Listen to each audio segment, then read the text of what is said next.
another fight week for you. You've been through this so many times, though. I mean, is there anything that you do at this point in the prep to make it different, or is it just old hat and you just are so used to it? I'm always trying to improve. I'm a student of the game, so I'm always trying to get better and, just perfect my craft more and more every time. You know what I mean? I don't feel like I'm ever like settled with where I'm at, so I'm always trying to just improve, man, wherever I can. As you go into like another training camp, though, I mean, are there comfortable things where you go, this is just another fight, I've been through this 1,000 times, and then as you get into the camp, you're like, okay, we can figure out how to do this better, we can figure out how to do that better? Yeah, I mean, for sure. It is, it's like another day in the office. And I try to approach it like that a little bit. It helps with, like the anxiety and the anxiousness and nerves you might get. I kind of just approach it as, another day at the office, man. I've been doing this forever and trying to enjoy it while I still got it, because it's not going to be there forever, So it's one of those things where I try to just enjoy the moment. I know this obviously hasn't been the easiest little stretch for you. As you're getting ready for the next one, does that put pressure on you? Do you not feel the pressure because you've done it so many times? Does it give you more motivation as you're getting ready for the fight?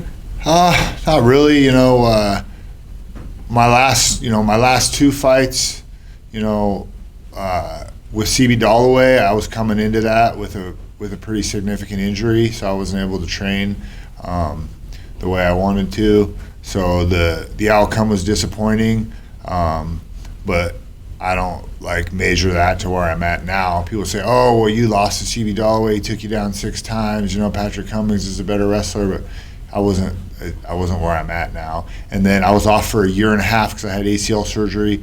I had to work a freaking construction job all summer to pay bills, and I literally signed the fight, worked up until 8 weeks before the fight, quit my job, and started camp.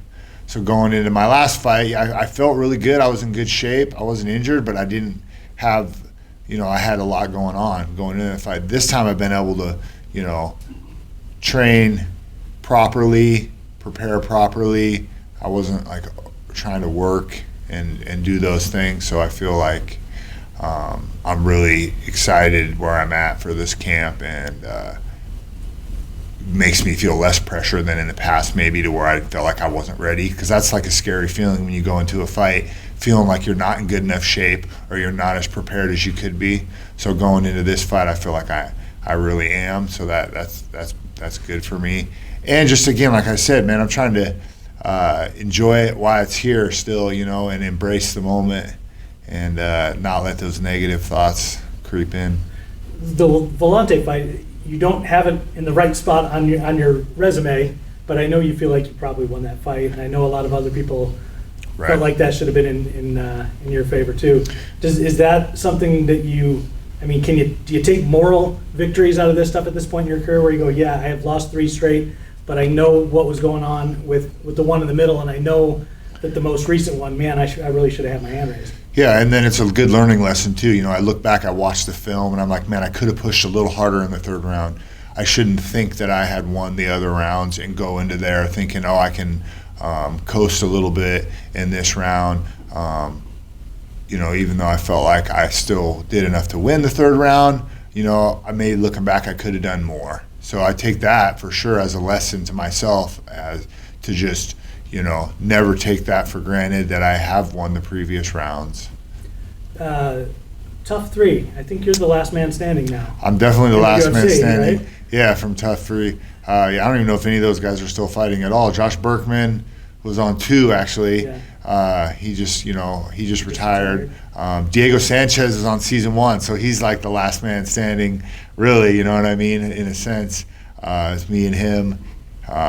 I don't remember who was on season 4, so I don't know who else there's, from the early seasons. I think that season 4 was a comeback show, wasn't it? Maybe, so it would have been guys who were already right. So those guys are all gone too. Those guys are all gone too. But yeah, man, I'm proud to be the last guy out here. Mike's kind of the most famous or the most successful guy to come off the show, so I still have that bar to measure up to. I was really excited to see him win the title. at the end of his career there before he retired. He's a hardworking guy, so that was really cool to see. When you were on that show, I mean, could you think this far into the future and go, yeah, man, like I'm going to stick around for a long time? I mean, did you have those kind of daydreams? You like to think, oh man, I'm going to be a bazillionaire and be able to retire by the time I'm 30, but at the same time, my coaches like Randy Couture and some of those guys, Matt Lindland, Evan Tanner, they were kind of old dogs too. So I had that in me, like, yeah, I could fight till I'm 40 just like those guys. So I don't know if I thought that far ahead when I was 24. Tell me a little bit about Patrick Cummins, what he brings to the table. You mentioned his wrestling earlier, and obviously we know that's a skill for him. But yeah, good wrestler. He's a competitor. He comes to compete. But outside of that, I think skill set wise, I have an advantage over him in a lot of places. I'm going to test his chin. I feel like there's some vulnerability there on his side. He's tough though. He's hard to finish. I've seen a couple fights he got TKO'd. He was still standing and wobbling. You know what I mean? So he's not going to be easy to finish, but I think I can finish him. Did you go back and look at his Volante fight in particular, since that's a common opponent that you guys have? I mean, he's got a split win over him. You've got a split loss to him.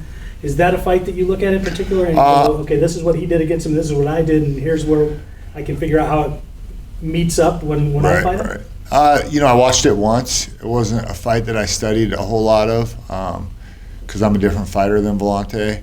And, I feel like I focus more on watching my tape and figuring out what I could do a little bit better. Maybe my opponent sees those vulnerabilities when they watch my tape, so I can see those too.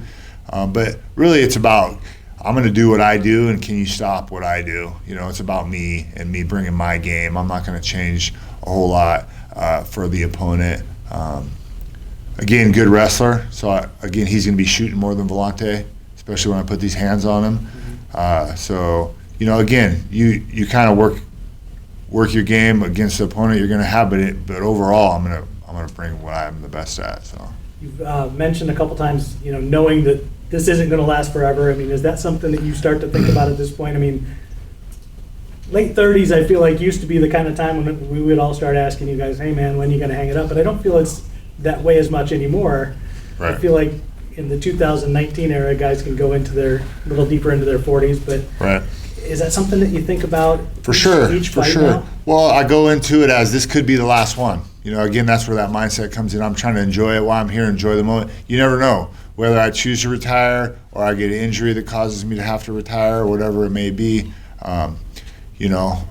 Each one could be my last at this point. So it's I try not to think about it too much, but it's definitely something that goes into mind. So I'm trying to prepare myself for the future. I have some investments and some things going on. Some other career opportunities outside of fighting. I've been a coach for a long time. I really enjoy doing that, but it's a little bit of a labor of love. There's not always a whole lot of money in coaching. Unless you're like Tim Crater or one of these super smart guys. but of course, man, it definitely is in the head. Would you rather do that full time when you do wrap it up than, you mentioned that you had to work a construction job in the interim, not that long ago. Yeah. I definitely would rather be coaching and working with fighters and stay in the game. So that's kind of my goal. Definitely not construction. I thought it wouldn't be so bad, but yeah, it sucked working hard every single day, 9 to 5. Again, I'm a kind of a blue collar guy, but at the same time, that sucked. That was like before that I was thinking maybe I'll retire and, if this job pans out, I was making decent enough money to, good enough money to survive. But after working my ass off all summer, hell no, I'm not trying to do that.